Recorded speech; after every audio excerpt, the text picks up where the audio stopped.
কেউ কথা রাখেনি। ৩৩ বছর কাটল, কেউ কথা রাখেনি। ছেলেবেলায় এক বষ্টমী তার আগমনী গান হঠাৎ থামিয়ে বলেছিল, শুক্লা দ্বাদশীর দিন বাকি অন্তরাটুকু শুনিয়ে যাবে। তারপর কত চন্দ্রভোগ অমাবস্যা এসে চলে গেল, কিন্তু সেই বষ্টমী আর এলো না। 25 বছর প্রতীক্ষায় আছি।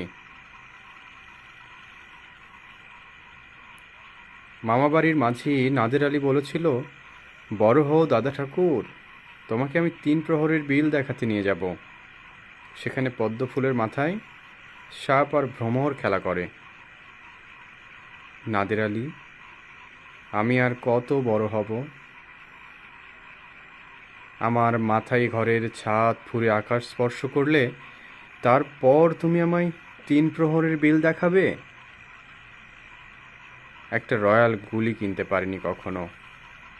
লাঠি লজেন্স দেখিয়ে দেখিয়ে চুষেছে লস্কর বাড়ির ছেলেরা। ভিখারির মতন চৌধুরীদের গেটে দাঁড়িয়ে দেখেছি ভিতরের রাজ উৎসব।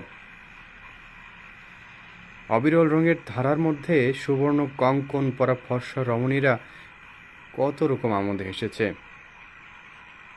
আমার দিকে তারা ফিরেও চায়নি। বাবা আমার কাজ ছুঁয়ে বলেছিলেন, দেখিস একদিন আমরাও।